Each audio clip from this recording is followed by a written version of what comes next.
Sejam bem-vindos ao Papo de Regulador, um programa do Sinagências, que será quinzenal. Teremos aqui convidados para bater papo. Eu sou Kleber Ferreira, presidente do Sinagências, e tenho aqui ao lado Wagner Dias, diretor do Sinagências. Nós hoje trazemos orgulhosamente um colega servidor da Regulação Nacional, que é um candidato ao Senado Federal, e ele é o Marcelo Hipólito. Marcelo Hipólito, seja bem-vindo ao Papo de Regulador. Muito obrigado pelo convite. É uma honra estar participando do primeiro programa. Marcelo, primeira coisa que eu gostaria que você falasse um pouco da sua jornada profissional, especialmente da questão mais dentro da regulação. Você afinal, é servidor da Anatel. Isso. Né? Então, nos fale um pouco aí da sua trajetória, né? E como você vê um pouco as agências reguladoras hoje. Perfeito. Eu sou do primeiro concurso da Anatel, né, da primeira leva. Na época que a Anatel ainda era ocupada em larga medida pelo pessoal da Telebrás, que nos ensinou muito, e ainda o pessoal de contrato temporário também. Havia alguns ainda. Eu sou do concurso de 2004, eu tomei posse em 2005, eu morava no Rio de Janeiro, vim morar em Brasília, uma cidade qual me apaixonei, não pretendo nunca mais sair daqui. Muitos colegas do Rio sentiram falta da praia e voltaram para a praia. Voltaram para o Rio de Janeiro, eu não, fiz a opção de ficar. Quando eu cheguei na Anatel, eu fui alocado na biblioteca da Anatel na época. Eram só 3 servidores, o resto era tudo contrato temporário e terceirizado. Caramba. E era gerente, eram 3 gerências operacionais, na época se chamava gerência operacional. E eram tão poucos servidores que 2 gerências operacionais estavam sobre uma mesma pessoa. E aí eu fiquei sobre essa pessoa, porque ela estava sobrecarregada, eu aprendi muito. Com 6 meses eu me tornei gerente operacional de documentação, passei a cuidar do arquivo geral da Anatel e do sistema que na época era o SICAP, que era um sistema muito conhecido na Anatel, porque praticamente todo mundo usa. Uhum. Documento é o sangue de uma agência reguladora, né? A parte documental, produção de documento. E aí eu fiz uma carreira dentro da biblioteca da Anatel durante 6 anos, fui gerente operacional. Depois eu me tornei gerente de vista de processo, porque ainda era aquele processo físico. Uhum. Então dava muita vista para advogado, principalmente para advogado de concessionária. Depois disso eu fui para o modelo de custo. Foi um projeto bem interessante da Anatel, que era uma exigência, inclusive, do TCU, que a gente devia cumprir. Foi uma contratação internacional, feita pela OIT, que é o órgão da ONU ao qual a Anatel se relaciona, né? E que a OIT ela funciona como um mediador de todos os reguladores do mundo inteiro. E a gente participou desse projeto durante um ano e meio. Depois disso, nós tivemos a reestruturação da Anatel. E aí eu fui trabalhar na Superintendência de Competição, que a Superintendência de Competição ela abarcou esse projeto modelo de custo, entre as suas responsabilidades, entre as suas atribuições. E aí eu fui coordenador substituto de uma das coordenações que apoiava o modelo de custo. Não estava cuidando diretamente do modelo de custo, mas apoiava a parte administrativa de gestão, porque eu sou analista administrativo. Sim. Então a superintendência usava muito essa parte de melhoria de processos. A gente começou a trabalhar nisso porque você se reestruturou a Anatel por processo em 2013, e aí você começou a ter algumas pessoas em pontos estratégicos para ver redesenho de processo, ganho de produtividade. Uma coisa que a Anatel tinha ainda muito preliminar, que é você ter esses índices de produtividade, você ter meta, trabalhar meta, acompanhar, ver como é que esse índice ele está sendo cumprido ou não, como melhorar, identificar pontos de gargalo, pontos de melhoria. Então, toda essa análise de processo me levou a trabalhar na área de processo da Anatel depois, que era a PRPE, que é a área da Superintendência de Regulação, que ficou responsável pela implantação efetiva dos processos. A gente primeiro teve uma implantação regulamentar dos processos. Os processos foram implantados no momento formal, mas não na prática. A implantação prática foi dado um prazo, né, quando a Anatel foi reestruturada por processo. E eu fui alocado nessa área para ver indicadores de desempenho, para fazer análise de produtividade, etc. E aí foi aí que eu fui trabalhar com isso. E Marcelo, me diz o seguinte, eu vejo que você, num determinado momento, você acabou sendo cedido, né? Sim. Para outro órgão, queria que você falasse sobre isso. E na sequência também, como é que a questão política, né? Porque hoje você é o nosso único filiado, né? Candidato a um cargo eletivo no Senado Federal. A gente sabe que a regulação federal ela não tem avançado tanto quanto outras carreiras típicas de Estado, não só no tocante à remuneração, mas carece de ter um representante. Você vê a Polícia Federal com vários parlamentares, você vê outras carreiras também que têm servidores que foram eleitos, né, e que hoje, de certa forma, acabam sendo referências dentro do parlamento naquela área de atuação. Então, gostaria de saber como é que a política entrou na sua vida e o que te levou a hoje estar disputando uma vaga no Senado Federal pelo Distrito Federal. Perfeito. Primeiro, lá recuperando o início da pergunta, eu fui em 2018, 2019, cedido ao Palácio do Planalto, porque o meu ex-chefe na Superintendência de Competição, ele passou num concurso, então não foi indicação política, foi uma conquista técnica para a DITEC, que é o Departamento de Tecnologia do Palácio do Planalto. E ele sentiu a necessidade de reformular alguns processos de trabalho, parte de contratação.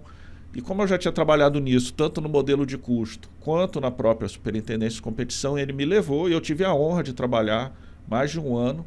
Qual era o nome dele? É o Oséias Aguilar. Perfeito. Foi meu gerente. Mas ele não era da carreira, não, né? Ele é da carreira. Ele é da Anatel. Ele era especialista? Ele é especialista em regulação, ele é engenheiro. Tem muitos especialistas em regulação atuando na Casa Civil, Presidência, Ministérios, enfim. E isso é uma coisa que fortalece também. Fortalece, é bom porque circula, a gente conhece outras experiências. Eu acho que quando você retorna ao seu órgão, você traz uma bagagem nova que contribui para o trabalho. E, inclusive, ele já retornou.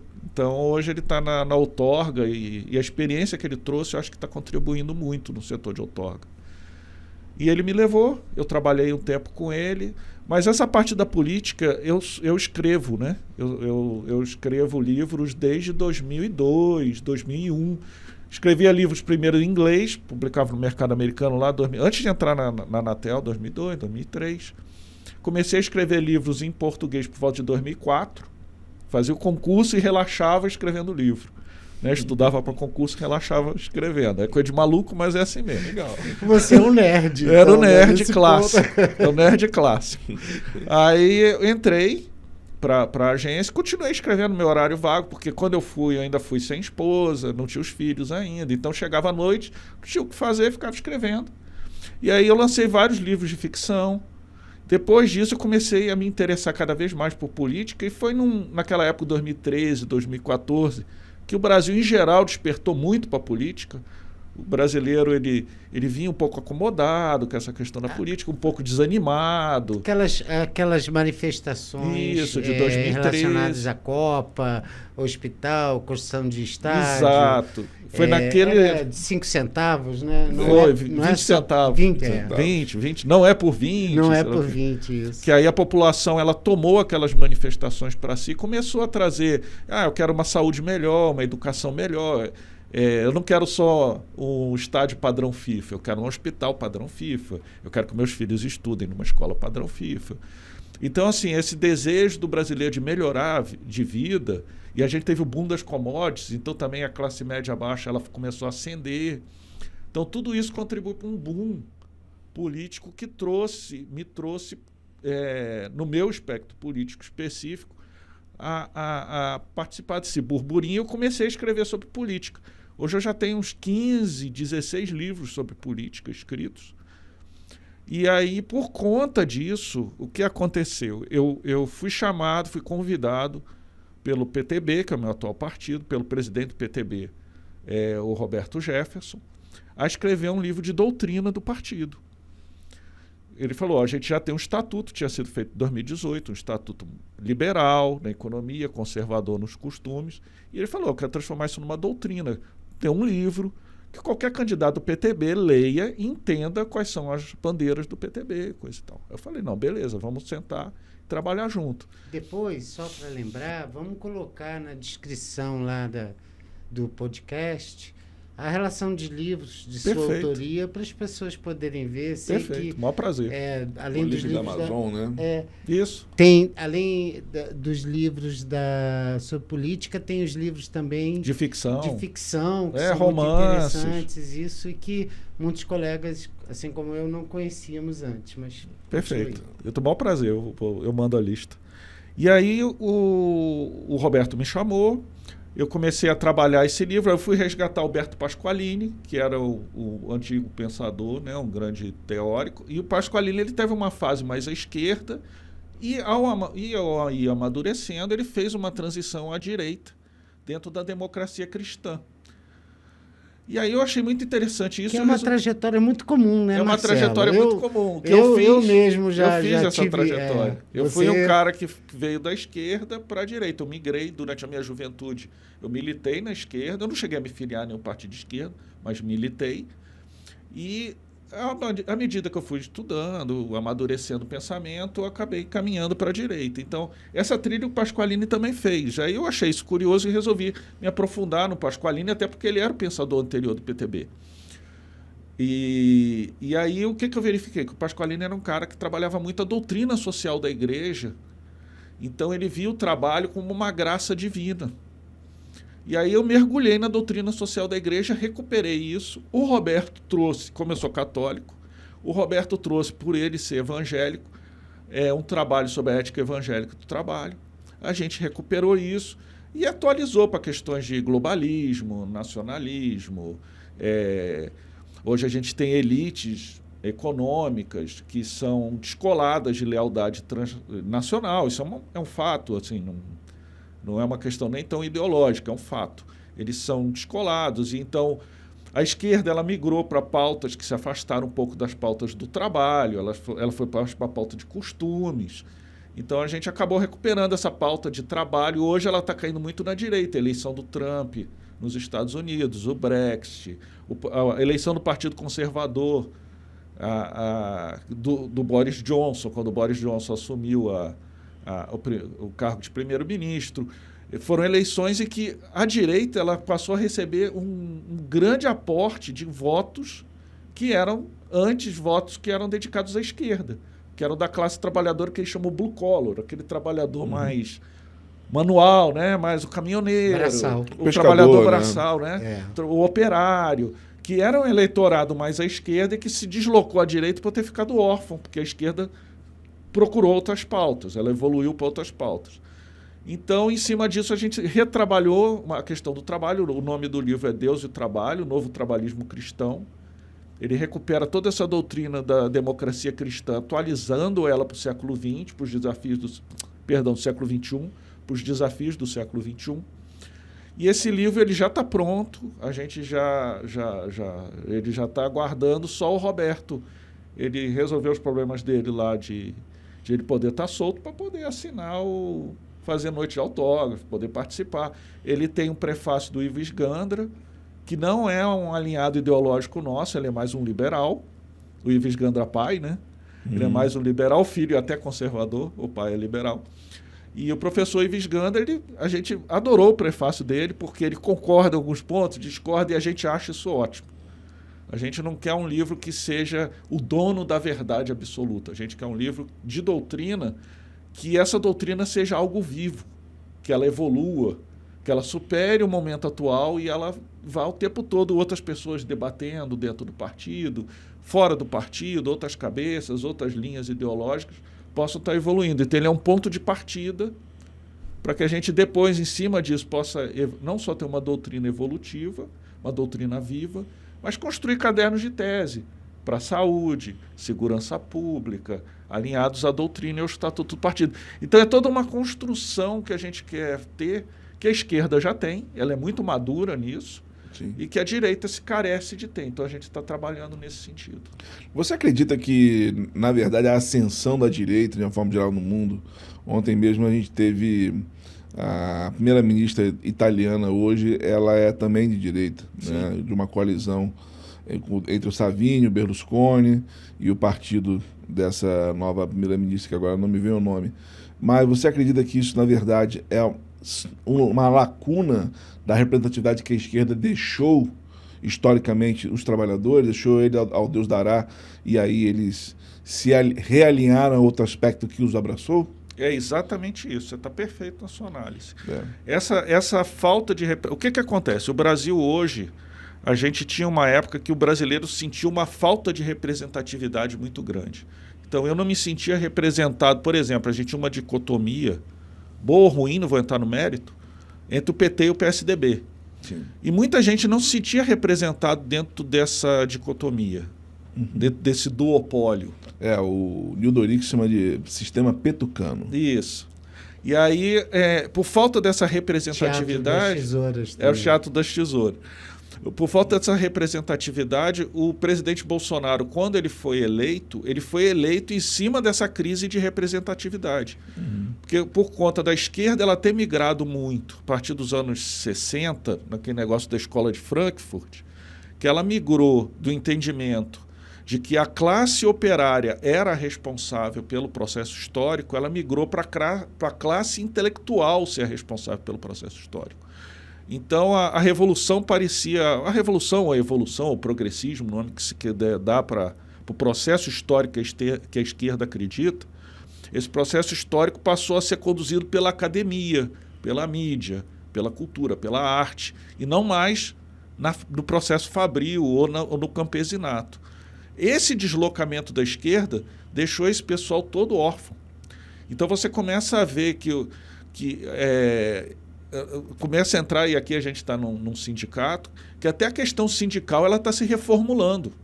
Sim. Você não tem mais aquele sindicato, o sindicato moderno hoje na Europa, nos Estados Unidos, ele é um sindicato que ele se preocupa mais em representar o trabalhador do que efetivamente está defendendo uma corrente política. Ele acaba sendo muitas vezes até apartidário. E Marcelo, a gente estava conversando antes de começar o programa da sua lembrança de entrar no sindicato. Como é que era o Sinagências lá no início? Fala aí, como é que era? Quais as cores, qual era o simbolismo que tinha ali? Eu lembro que quando o Sinagências, quando eu entrei, né, o Sinagências da minha época do meu ingresso, durante bota aí uns 6, 7 anos aí no mínimo, o Sinagência ele era caracterizado por um site bem vermelho, ou seja, ele já se mostrava alinhado com uma determinada ideologia política. E quem lembra do Sinagência lembra dos quadros que tinham no Sinagências do Marx, do Lenin, do Stalin. E a gente tinha isso era público, o presidente do Sinagência era alinhado a partidos de esquerda, e no caso dele até um partido de extrema esquerda, que era o PCdoB. Então, assim, era um sindicato absolutamente partidarizado. E isso era muito ruim. Eu lembro que dentro da Anatel a gente teve um presidente que ele tentou trazer a questão da autonomia da agência como o grande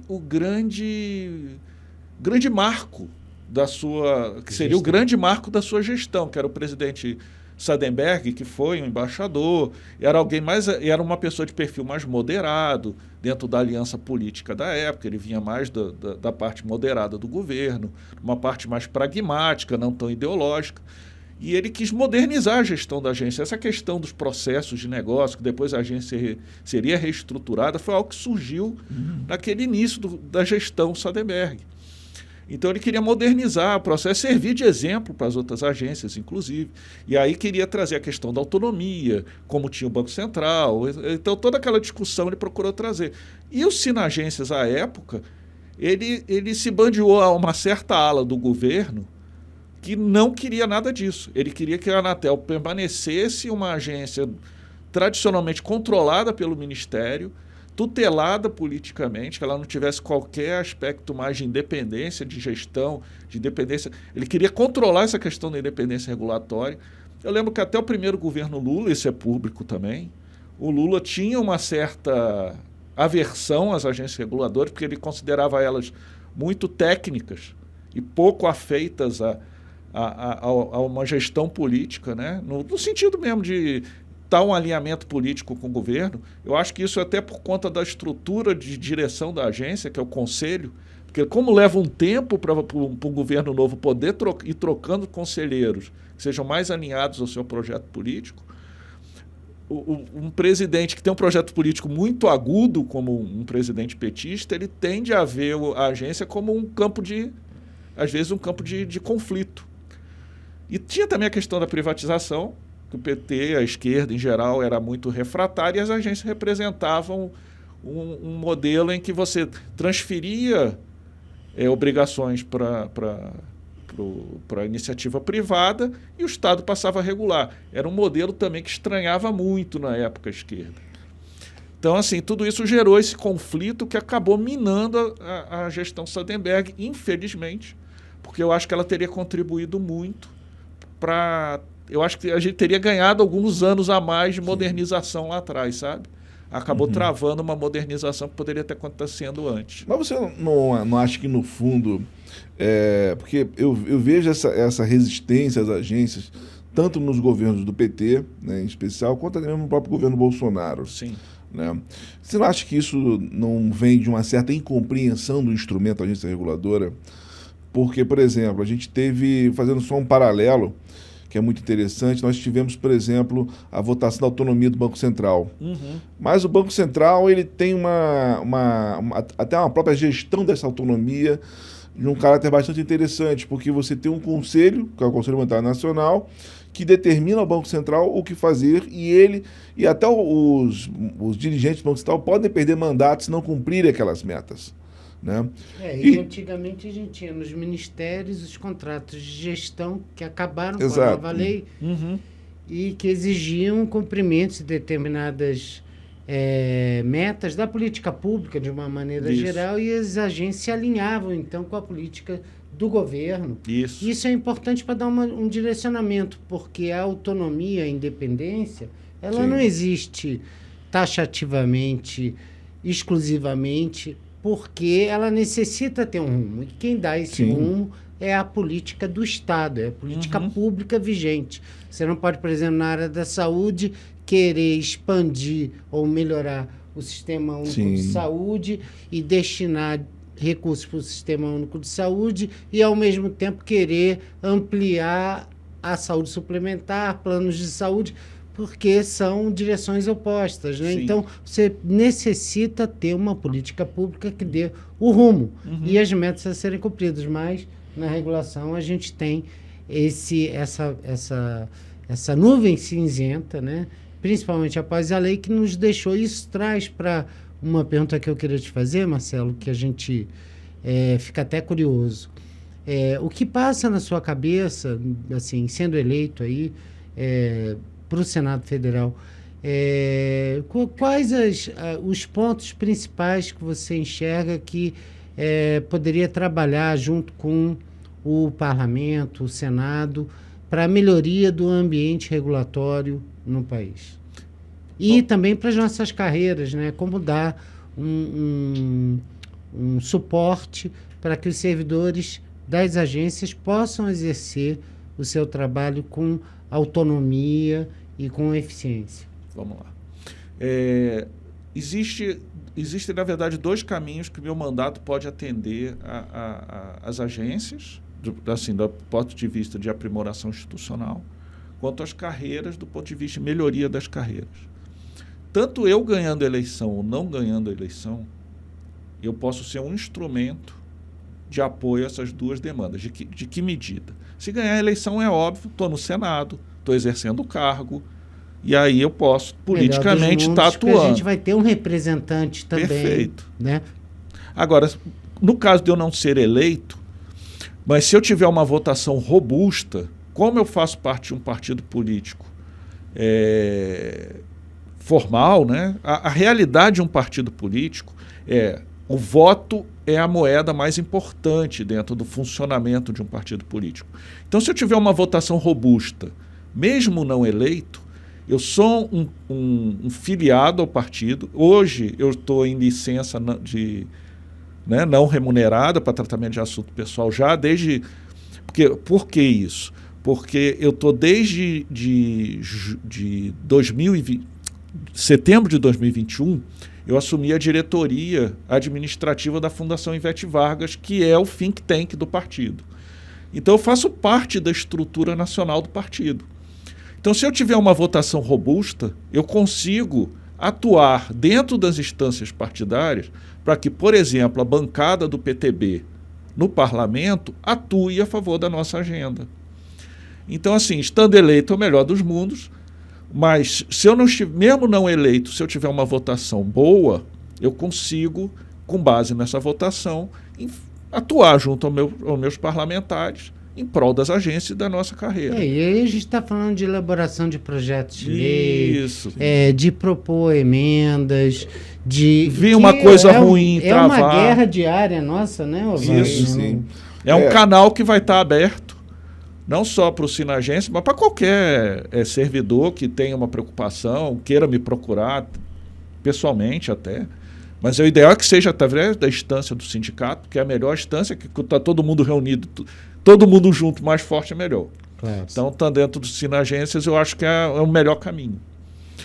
Mas é uma instância institucional que eu acho que... Eu até faço aqui, eu aproveito a oportunidade, e vocês não pediram isso, mas eu pediria aos colegas que se filiassem para ganhar força. Porque nesse momento eu não sou o único parlamentar, e eu acho que as pessoas sabem disso, eu não sou o único que está concorrendo ao cargo parlamentar como um servidor da agência. Eu sou o único, eu acredito, para o Senado, mas existem outros para deputados federais, espalhados pelo Brasil, e eu acho que todos eles merecem um apoio também, cada um na sua unidade, para a gente fortalecer a agência.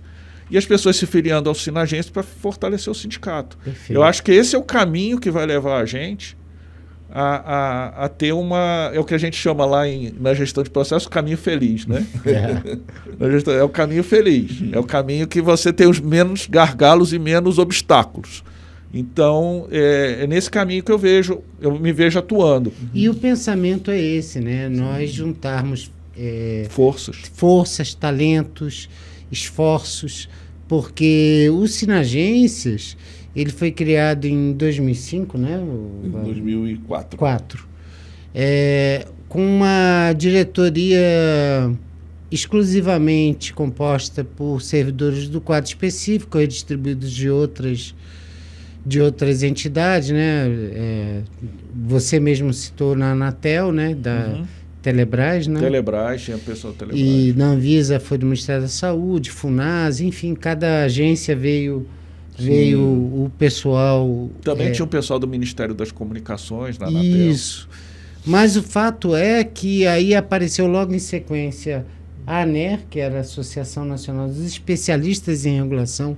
Houve uma grande dicotomia. Sim. E, na realidade, hoje, o nosso sindicato ele se preocupou em isolar, né, a gestão do sindicato de qualquer interferência político-partidária. Ótimo. Porque não importa se é de esquerda, se é de direita, contanto que a gente tenha um objetivo que venha fortalecer, né, e fortalecer a regulação e beneficiar a sociedade, nós conversamos com todos. Óbvio que hoje a gente tem, né, uma base no governo que é mais conservadora em função do presidente Bolsonaro. Até queria perguntar a você, o Wagner, para você comentar sobre isso, porque no passado o Sinagência sempre procurava muito articulação com os partidos de esquerda, não porque eram de esquerda, mas porque eles eram governo.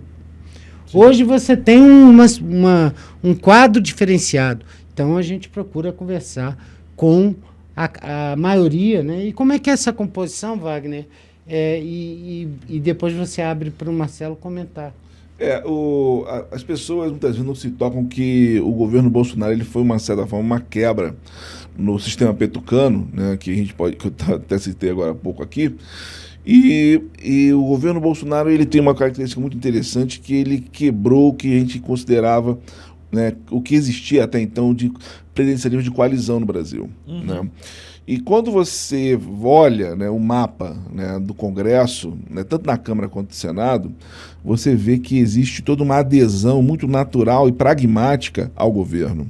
Tá? Na Câmara isso chega a 75%, no Senado a 85%. Tá? Esses são dados do Congresso em Foco, não é o Wagner que está inventando. Né?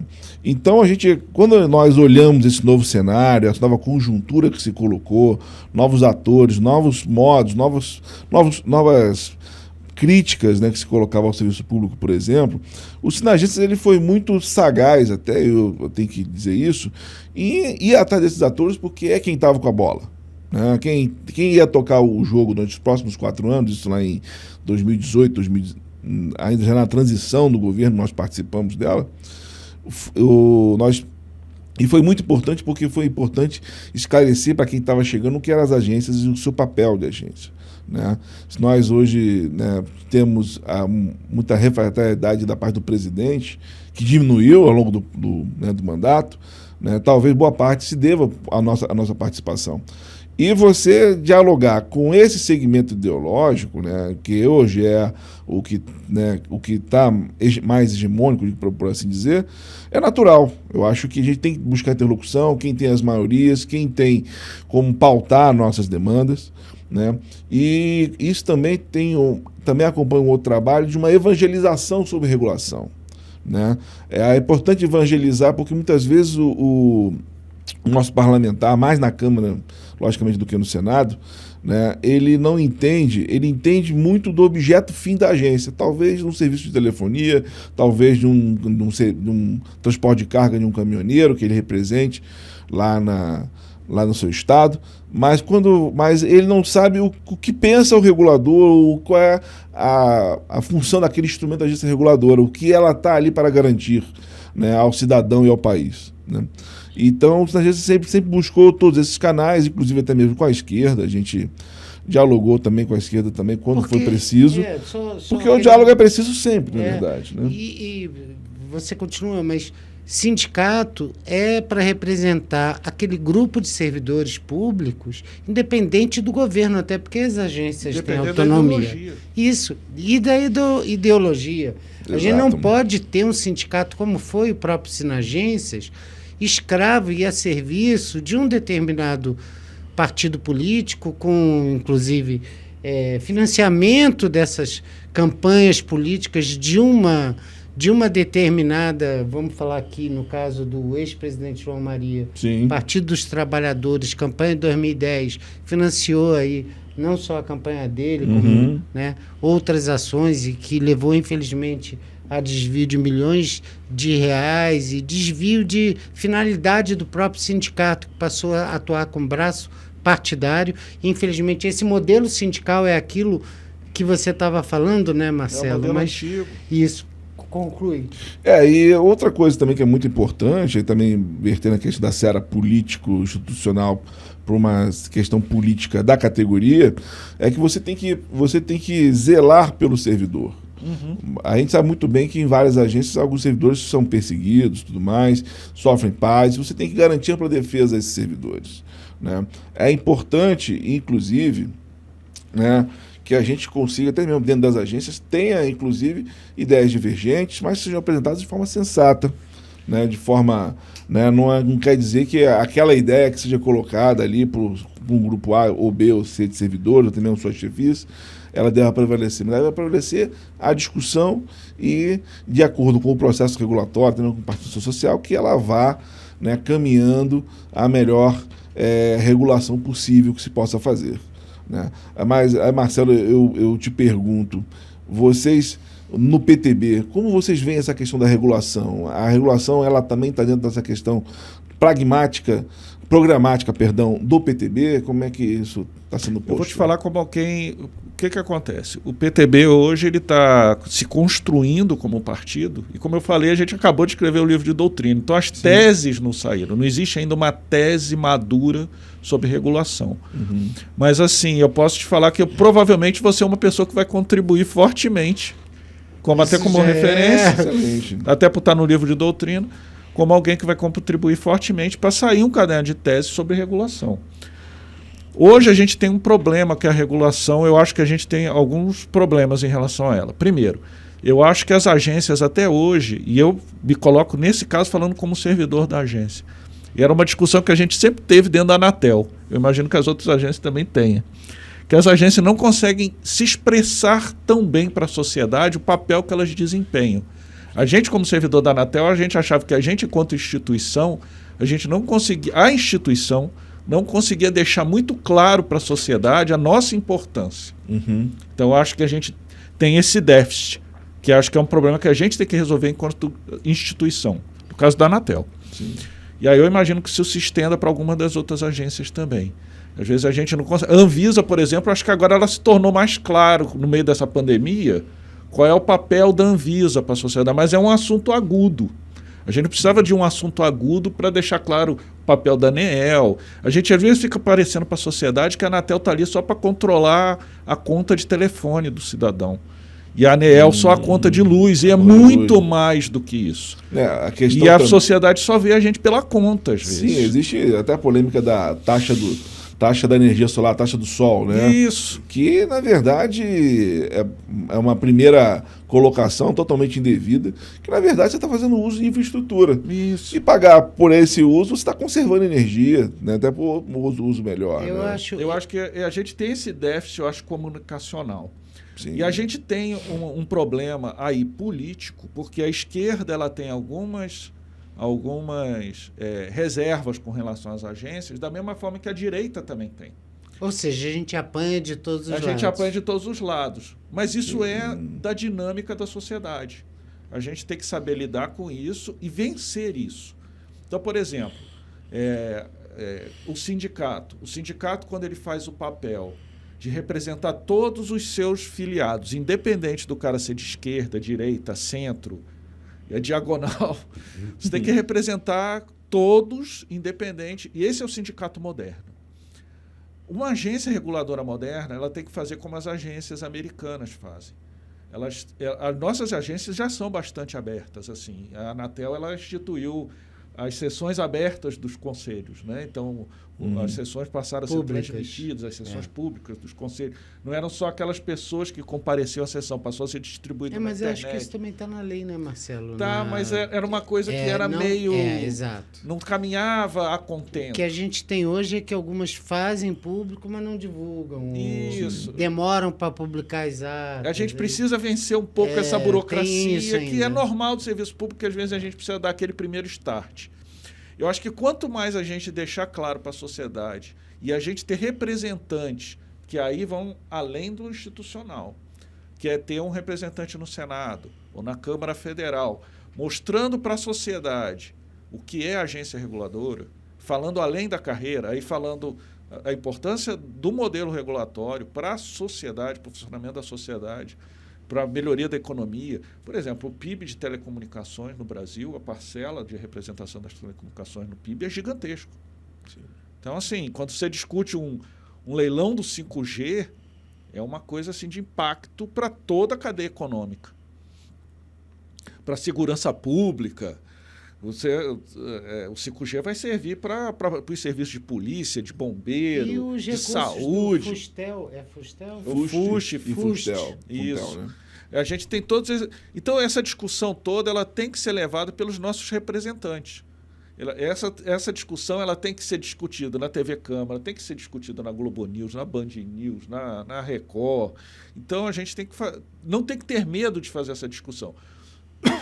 Da mesma forma que os representantes que são PMs levam a discussão da segurança pública para fora, essa falta de representantes hoje no parlamento, principalmente no parlamento, de pessoas das agências reguladoras, é para poder fazer a interlocução com a sociedade, Porque o parlamento é exatamente isso, é falar para a sociedade.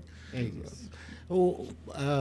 Marcelo, a gente tem uma situação das agências reguladoras onde você tem um pleito da nossa categoria, que é equiparação, né, com ciclo de gestão. Porém, a gestão, você que é analista administrativo, se diferencia, gestão propriamente dita, é parte integrante, mas não é um fim em si mesma, né? A regulação é muito mais ampla que isso.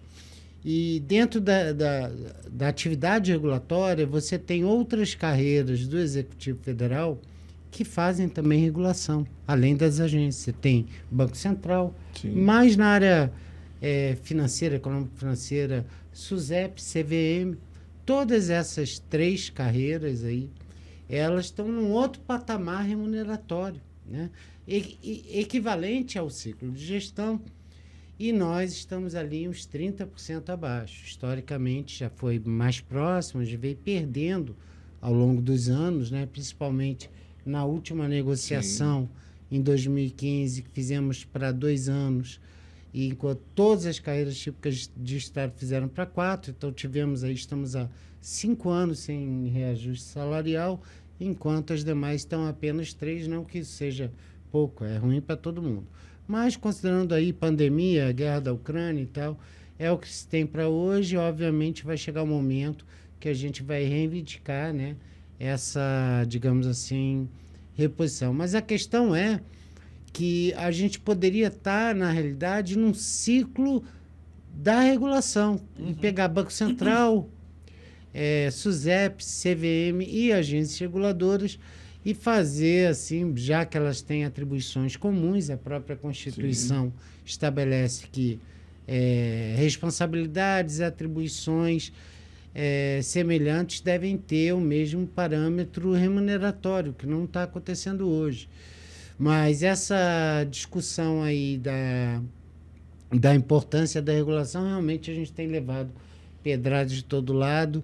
Eu vi políticos de... não sei qual o partido dele, do príncipe Felipe de Bragança Orleans. Acho que hoje ele está no PL. PL. Tem também aquele grupo do empreendedorismo, né? A Frente Parlamentar do Empreendedorismo, isso, né? Ligada à União Brasil. Que, de certa forma, vem de uma forma, ao meu ver, equivocada, que é necessário acabar com um entrave burocrático que representa as agências reguladoras para o bem, assim, das empresas, do progresso, quando na realidade a regulação ela está ali mais para coibir excessos, fazer mediação, defender a concorrência. São instrumentos que o Estado poderia fazer diretamente caso não existisse um modelo regulatório, mas que, em função da existência das agências, são fundamentais. Porque, senão, se você não tem alguém que faça isso e, de certa forma, seja isento de interferências político-partidárias, como é o caso das agências que têm essa independência, essa autonomia, você teria uma dificuldade muito grande em garantir, por exemplo, novos players acessarem os mercados. Você teria grandes cartéis funcionando que, de certa forma, vai totalmente contra o interesse público e faz com que a sociedade tenha prejuízo. Então, a regulação está aqui para defender o interesse público, né? A questão que eu falei até uns tempos atrás sobre evangelização da classe política sobre a regulação, acho que o empresariado também precisa ser um pouco evangelizado, né? Afinal, porque muitas vezes ele reclama, né? Porque existem mercados que não são concorrência de pão francês, sejamos sinceros. Mercados que possuem falhas precisam ser regulados. Então, logicamente, né, as agências reguladoras elas estão aí para garantir a prestação desse serviço. Você pega, por exemplo, um mercado que tem uma maior complexidade, que é a questão de ferrovia. Né? Existem, né, empresas, né, e players econômicos são altamente dependentes do transporte ferroviário. E aí a agência reguladora, como ele é um monopolista, ele está ali na porta, passando na porta daquele mega empreendimento do agronegócio, ou uma indústria siderúrgica, ou uma jazida de mineração, que aquela ferrovia é fundamental para aquele negócio, para a viabilidade daquele negócio. Se a agência não intervir quando for preciso, quem é que vai intervir para aquele player econômico e, consequentemente, não só gerar lucro para ele, mas também gerar emprego, gerar divisas e tudo mais, né? Então é preciso também catequizar o nosso empresariado, falar, olha, a agência é para fazer a coisa funcionar, não é para atrapalhar o jogo. Né? E é uma coisa que é interessantíssima, nós como temos essa coisa de fazer o diálogo, conversar, né? A gente foi conversar com um pessoal da frente parlamentar, do empreendedorismo, e eles, né, falaram, cara, mas vocês atrapalham, então se a gente está atrapalhando, está errado. Então a gente tem que ver isso aí, concordo com você. Agora, você pegar os elementos da agência e levar para o ministério, possivelmente não vai ser a tua melhor prática. Ô, Wagner, né? eu tô lembrando aqui da vez que o Sinagências, nós fomos conversar com o líder do Partido dos Trabalhadores no Senado, Sim. o senador Rogério Carvalho, PT do Sergipe. E ele falou claramente para a gente o seguinte, olha, não gostamos de agências reguladoras, a gente quer acabar com a discricionalidade das agências reguladoras, né? Exato. E, enfim, uma situação muito negativa assim, para as agências reguladoras, muito preocupado com essa questão do... Porque servidor público tinha que estar na rua contra esse governo, não sei o quê, na militância político-partidária, mas no aspecto técnico, no aspecto, digamos assim, de funcionamento institucional, me parecia que ele queria acabar com as agências e botar aquilo tudo de volta às estatais, né? Às estatais, me parece ele, por ser, até por ser de esquerda, é muito interessante porque parece aquele pessoal que diz que o servidor público só produz burocracia, né? E como o deputado lá, o Felipe de Orleans e Bragança também. Quer acabar com as agências para liberar a burocracia, os entraves que o Estado provoca no empreendedor. Então, seja de direita ou seja de esquerda, a gente tem problemas, Marcelo, e eu acho que assim, falta esclarecimento. Né? Eu acho que é o seguinte, a gente tem um problema que as duas ideologias elas vão bater por lados diferentes. O que acontece? A esquerda ela acredita no Estado produtor. Então, a agência reguladora, para ela, nunca vai ser um instrumento de solução de nada, porque o Estado, para ela, é que tem que ser o indutor do desenvolvimento. É aquele velho mantra desenvolvimentista. O Luiz de Bragança, eu acho que já foi até do PTB, se não me falha a memória. Eu não sei se ainda é ou já foi. Mas o que acontece? Ele representa uma ala da direita, que é aquela ala que eu chamo liberal. Eu não sou liberal, sou conservador. Os liberais, eles acreditam que o Estado ele sempre atrapalha, independente de ser regulador ou produtor, e que a iniciativa privada ele não consegue entender que determinados setores eles são, por natureza, eles tendem ao oligopólio ou até um monopólio. Sim. Ele não consegue visualizar muito isso. Ele vai para soluções até meio, que eu considero até meio excêntricas, tipo polícia particular, como se fosse possível se ter... Né, os serviços de polícia serem particulares, que aí você passa por mercenarismo, né? Exato. Enfim, então assim, eu acho que o que a gente tem que trabalhar é para desarmar ambos os lados. Como é que você desarma a esquerda? Mostrando para ela que o processo de regulação é inevitável. Então assim, você não vai voltar nunca, por mais que eles odeiem a agência reguladora, não gostem, que o modelo seja desagradável, você nunca vai voltar a ter uma Telebrás no modelo que você tinha antes, nunca vai voltar a ter um sistema elétrico na mão. É um caminho sem volta. É um caminho sem volta. Se você mostrar para ele que é um caminho sem volta, por mais que ele seja ideólogo, o pragmatismo vai funcionar. A direita, a mesma coisa.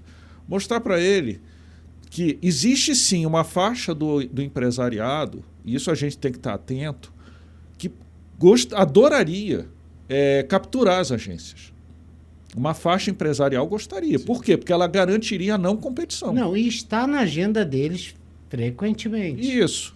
Às vezes a captura direta ou indireta. Exato. Ou influenciar. para que a nas agência... indicações mesmo para os cargos diretivos. Nas Isso, ou agências. então através de literatura ou cursos que eles financiam, capacitações, etc. Ontem a gente teve Congressos. isso. Ontem a gente teve uma discussão na nossa diretoria executiva, que é uma proposta de juntar a NTT com a ANTAC. né? Isso. Aí, o que vocês acham, gente, isso daqui e tal? Aí um colega nosso falou, que é o nosso diretor jurídico, o Kugler, da ANEEL. E a ANEEL é uma agência diferenciada porque ela recebe prêmios, do ponto de vista da atuação regulatória dela, ela tem feito um trabalho muito bom. E a governança, o modelo de governança dela Sim. também é excelente.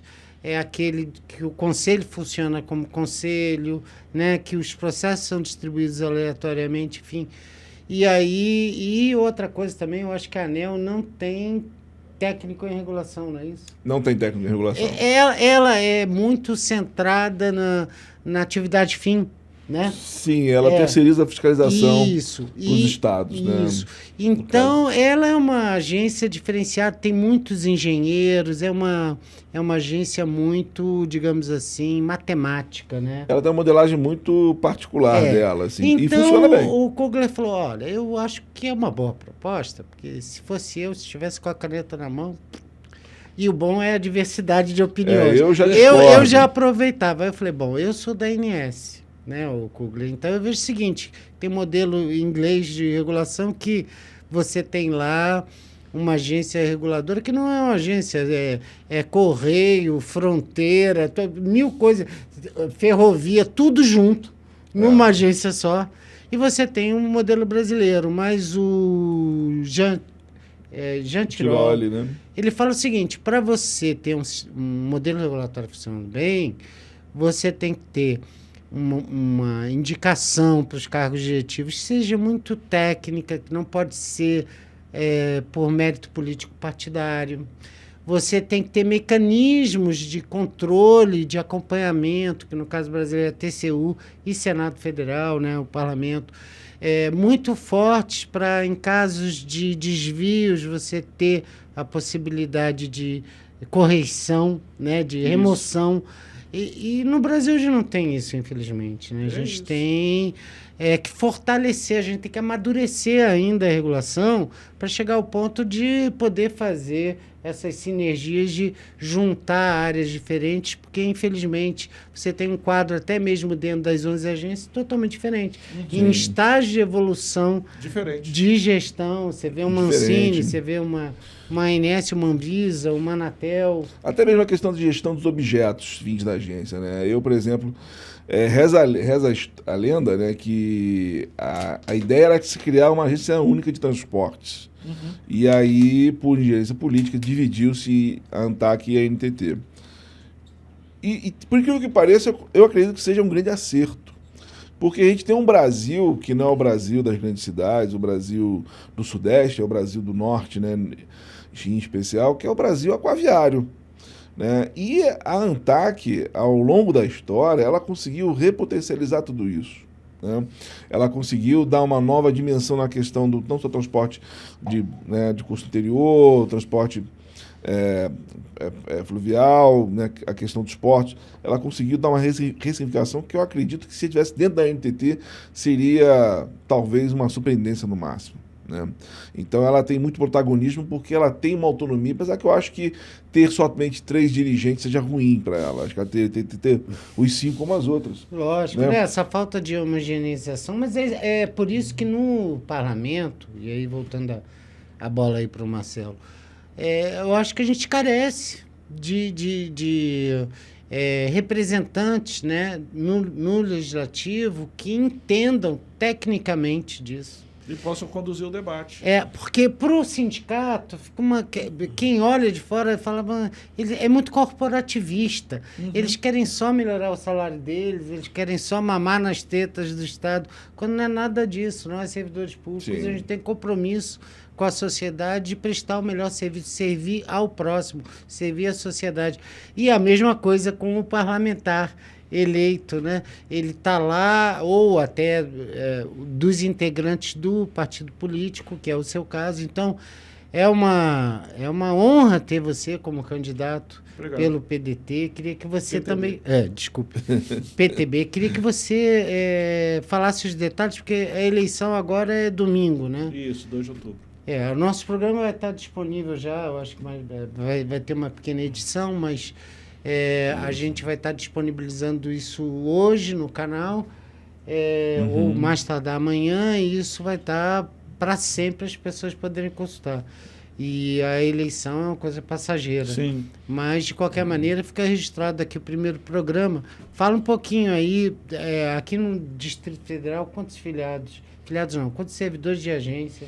Na casa de 5.500 servidores. Então, é um público potencial que a excelente. gente tem, né, das agências, que poderá estar fortalecendo, não uma determinada linha ideológica de esquerda, direita, mas principalmente uma representação técnica, né, das agências reguladoras no Senado Federal, através da sua presença lá, né, que, se Deus quiser, vai ter sucesso. Então, fala um pouquinho aí dessa sua campanha, reta final, como é que você está, qual a sua expectativa aí para o pleito de domingo? A expectativa é boa. Eu acho que, volto a falar, eu luto para ser eleito, estou aí na briga. Eu tenho uma dificuldade, porque eu sou do campo da direita e tem 2 ministros do governo Bolsonaro disputando o Senado. Então, assim, às vezes sobra um pouco menos de espaço. Mas volto a falar, independente de ser eleito ou não, se os colegas me ajudarem a ter uma votação robusta, eu vou conseguir ser um ponto de apoio a avançar várias das nossas, que são metas históricas que a gente tem, desejos históricos que a gente tem. Não só a melhoria de salário, mas a reposição de colegas, que a gente está com concurso público parado há muito tempo. Perfeito. Que a questão de você valorizar mais o quadro da própria casa, de você, os cargos de nomeação serem privilegiados os servidores da própria casa, que isso é importante. O Conselho também, a Anatel, felizmente, começou a ter isso mais recorrente agora. A gente teve... Por sinal, foram 2 chefes meus, os 2 últimos presidentes, eu tive a honra de trabalhar com os 2. O Baigorre foi meu superintendente, o último agora. A gente teve com o Baigorre, recebeu a gente muito bem. O Baigorre é fantástico. É fantástico, uma Fantástico. figura extraordinária. Então, assim, eu tive a honra dos 2 últimos presidentes terem sido meus chefes diretos. Foi um prazer. Então, e são da carreira, e eu acho que isso é fundamental, porque ninguém tem demais, tem aquele compromisso do que é da carreira. E isso é sinal que a gente já está vencendo um pouquinho aquela resistência, tanto da esquerda quanto da direita, porque o que o político quer? Ele quer alguém imediatamente alinhado com ele, seja da esquerda ou da direita, ele quer no projeto político e quer alinhamento. E eles foram buscar gente da própria carreira. Então a gente está começando a amadurecer um caminho em que os políticos estão começando a entender a importância de você ter uma agência que funcione adequadamente. O funcionamento da Anvisa, que haja críticas ou não da sociedade ou de integrantes, mas assim, a Anvisa mostrou para a sociedade a importância de uma agência bem gerida, né? Isso ficou claro, independente de quem concorde ou não com a atuação. E da sua independência, da sua independência, da sua autonomia. Então, eu acho que isso está começando a ressaltar para a sociedade. Eu acho que a questão que de você ter... Isso é uma demanda que eu vejo como importante. Às vezes não é muito discutido, que é a questão de ter procuradoria própria. Nós temos várias questões com a AGU, infelizmente. Infelizmente... No Banco Central, você tem a procuradoria própria. E eu acho que é um caminho adequado. Perfeito. Você ter procuradores que tenham mentalidade de regulador, tenham a cabeça de regulador. Ou então de um sistema regulatório. De um sistema regulatório. Algo que a gente caminha nesse sentido. Quando se falou do aprimoramento das agências, eu acho que as agências têm que se encaminhar para ser menos... Até hoje a gente se visualiza muito, eu sou do setor de telecomunicações, ou eu sou do setor... Por exemplo, a gente tem uma discussão antiga, você falou de fusão de agências, a gente tem uma discussão antiga entre a fusão da Anatel com a Ancine. Né? Na verdade, eu acho que a avaliação disso tem que ser técnica. Você tem que ter os processos de negócio estabelecidos e ver a sociedade vai ganhar competitividade se eu juntar os processos de negócio.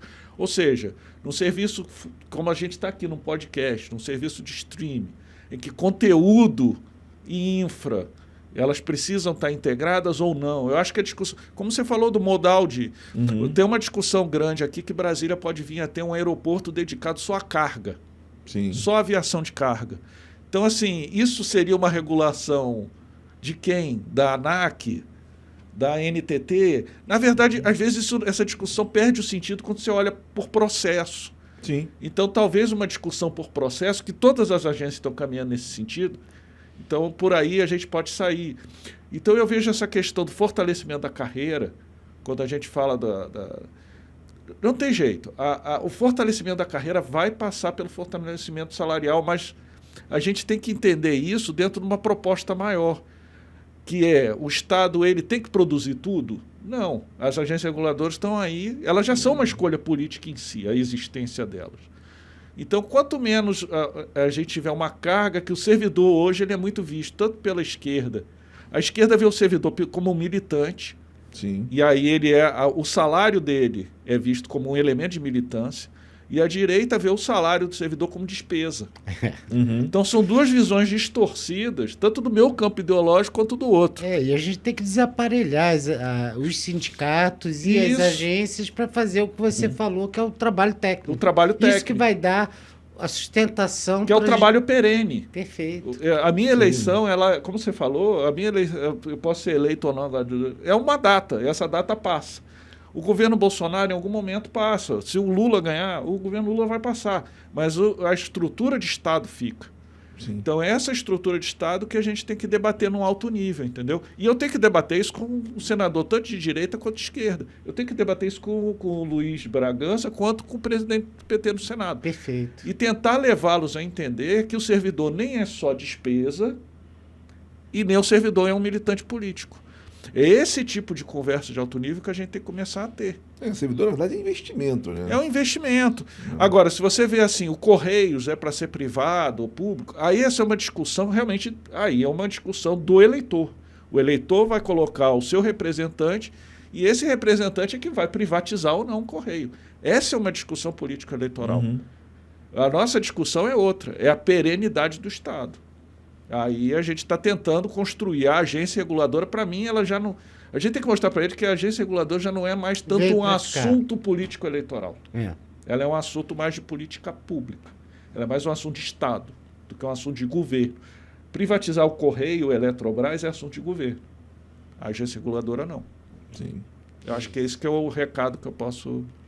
Olha, o Marcelo Hipólito, muito obrigado. Obrigado a vocês pelo convite. É uma honra ter você, ter colegas com a sua formação, com a sua experiência,